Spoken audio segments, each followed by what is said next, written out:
Hey folks, thank you for joining me today in this video.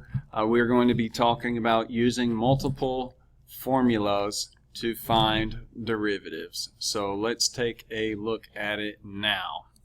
So in many functions in mathematics are not simply a product or a composition. They're a combination of several operations. So we need to use several formulas in a specific order to find the derivative.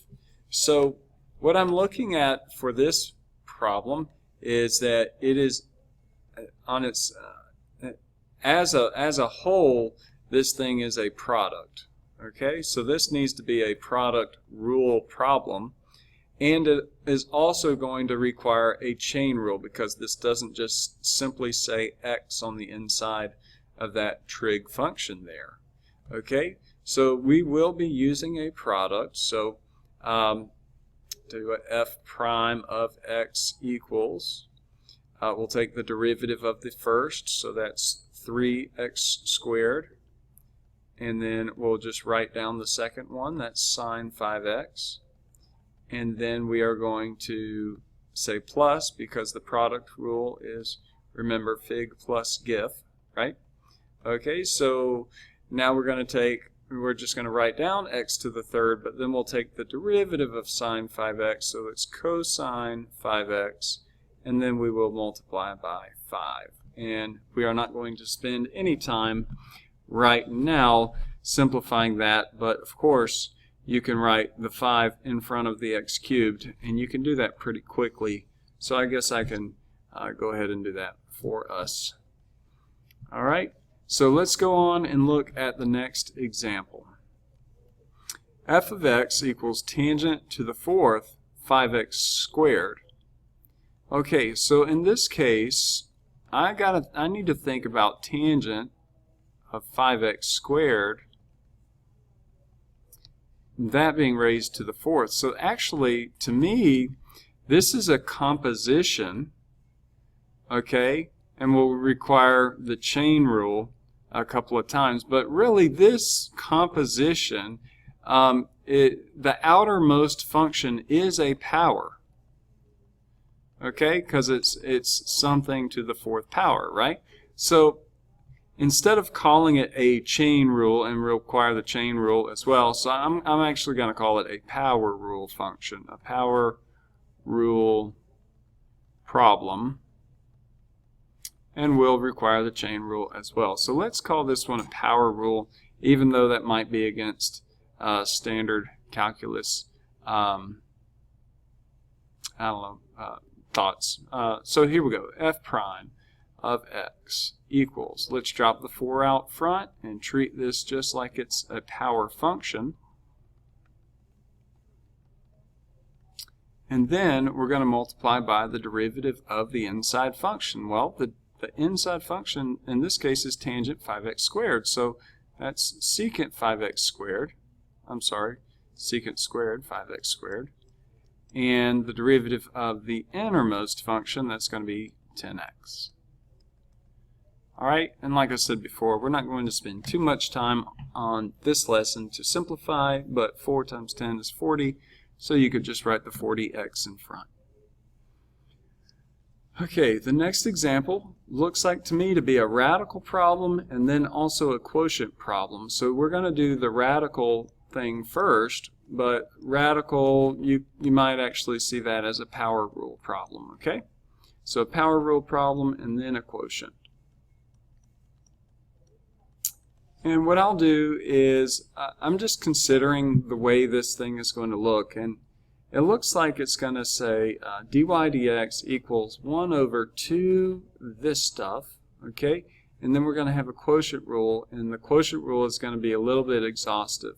So let's go ahead and start this thing out. Dy dx equals, it's a radical first. So just the square root would be 1 over 2 square root of all that stuff. So this will be 3x minus 1, and then we'll have 5x plus 3. Okay, but then what we'll need to do is multiply by the derivative of the inside function. Well, the derivative then is actually going to be the derivative of a quotient, so 3x minus 1 over 5x plus 3. Oops, 5x plus 3. Now, I'm not going to show my work for that. The reason is because it's a little extensive for this video. Okay, but I'll go ahead and let you know the results from doing a little bit more work outside of the video. So 1 over 2 square root of all this stuff, 3x minus 1 over 5x plus 3. And actually what I got when I took the derivative of all this was some terms on top canceled. I got 14. And then on the denominator, I got 5x plus 3 and squared it.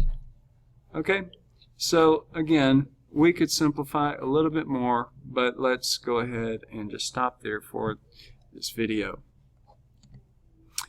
The next problem appears to be a product to me. The product is and then there's on the inside there's another power or radical if you want to think of it, and you'll need to use the chain rule. So I know that this is a product rule problem. Okay, so for my classes, sometimes I'll list a little chart out, and maybe this is going to help you. So if you listed fig gif out this way, then all you would have to do is follow the red arrows, and that would be fig gif for you. Okay, so what we'll do is, that's what we're going to do for this problem. X to the fourth, its derivative is 4x to the third. Square root x to the fourth plus 9, its derivative is 1 over 2 square root x to the fourth plus 9. And then don't forget the chain rule there.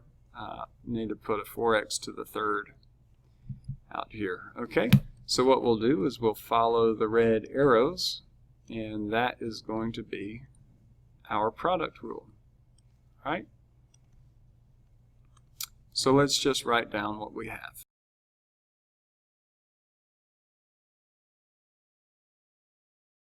So what you'll see here is that you have some 4 over 2, and that's going to cancel out to be a 2, and you also have an x to the third and an x to the fourth, so that'll be x to the 7th.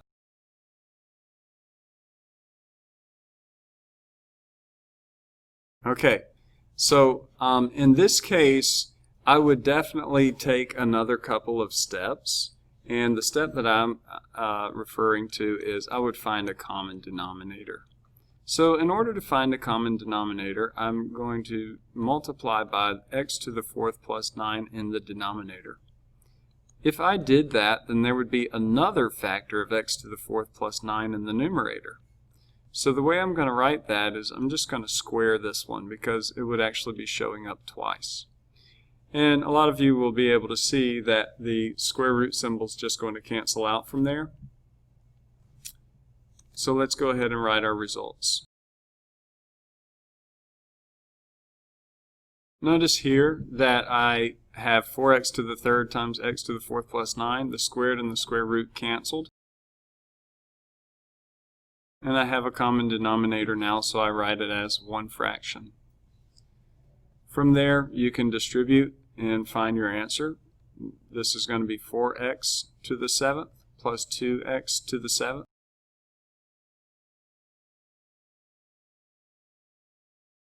Okay, so that was a pretty serious example. So I hope that you were able to make it through that one. If not, you know, let me know through some comments, or get in touch with me, and we'll walk through that together. So this says you try. So this is a you try problem, and I'm going to give you a hint that it is a product rule. Okay, but with each term in your product, well, I said each term in your product, so it doesn't make complete sense, but with each piece of your product, you're going to need to use the chain rule as well. Okay, so you might want to go ahead and write down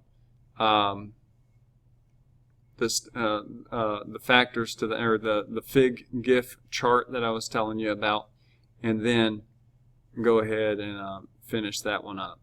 Now I am going to go ahead and show this on the video, but I need you to honestly attack this problem without looking at it, and then come back to it and see how you did on it. So here goes. The first function is 3t minus 8 to the fourth. So we're going to take the derivative of that. And I told you that you need to multiply by the derivative of the inside function, and the derivative of the inside function in this case is 3.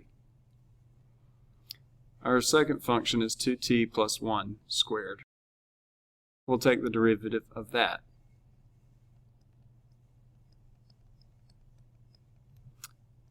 And remember to take the derivative of the inside function. Then what we'll do is we'll follow the red arrows, and that will give us our product rule. So working through this, it looks like x prime of t equals, and let's just write it down together. Okay, so in that case, I wrote down 3t minus 8 to the third. So when I write my next factor, I'm going to go ahead and put them in the same orders as well. So I'm going to put the coefficient out front, 4, and then I'm going to write 3t minus 8 to the fourth as my next term, my next factor, and then 2t plus 1.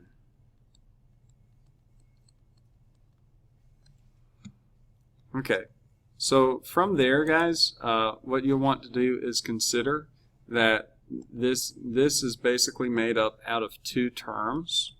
I have my first term and my second term, and they both have a common factor. And if I have a common factor, that means that I can actually divide it out and write it in the front. So let's go ahead and write the greatest common factor. We're going to write it in red, and our results will be in that deep purple color that we've been using. So the factors, 4 comes out because 4 goes into 12 and 4. And then 3t minus 8 to the third comes out because there's 3 of them in the first term and there's 4 of them in the next term, so there's 3 in common. And then the last one will have a factor of 2t plus 1. And the reason we only have to the first power is that one has to the second and this one is to the first. So how many do they have in common? Well, just 1 in common. Okay? So now our result, after dividing that greatest common factor, our result would be, 12 over 4 is 3. 3t minus 8 cubed over 3t minus 8 cubed is going to cancel. 2t plus 1 squared and 2t plus 1 to the first would cancel to only give us 2t plus 1 to the first power.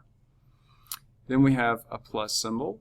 4 over 4 is going to be 1. 3t minus 8 to the fourth, and then 3t minus 8 to the third will give us 3t minus 8 to the first power. And then the 2t plus 1 to the first will cancel out with the 2t plus 1 there. All right. So as a final answer then, I'm just going to rewrite the red numbers because that's my greatest common factor. They're just going to sit there in front. And this next part, this looks like 6t plus 3. 6t plus 3t is 9t, and then 9t. Let's see, this is 3 and this is minus 8, so minus 5. Oops. I need to click out of that. Here we go, minus 5. All right. So you might say, oh, we'll never get to do that. We'll never have to do one that hard. But actually, yes, in AP Calculus, you will be doing problems that hard because this is actually easy to set equal to 0. So when we set this equal to 0, we can find solutions. So this solution would be t equals 8/3 and t equals -1/2 and t equals positive 5/9. So yeah, you can sometimes get questions like this where you need to factor and then set those factors equal to 0 and actually find a solution.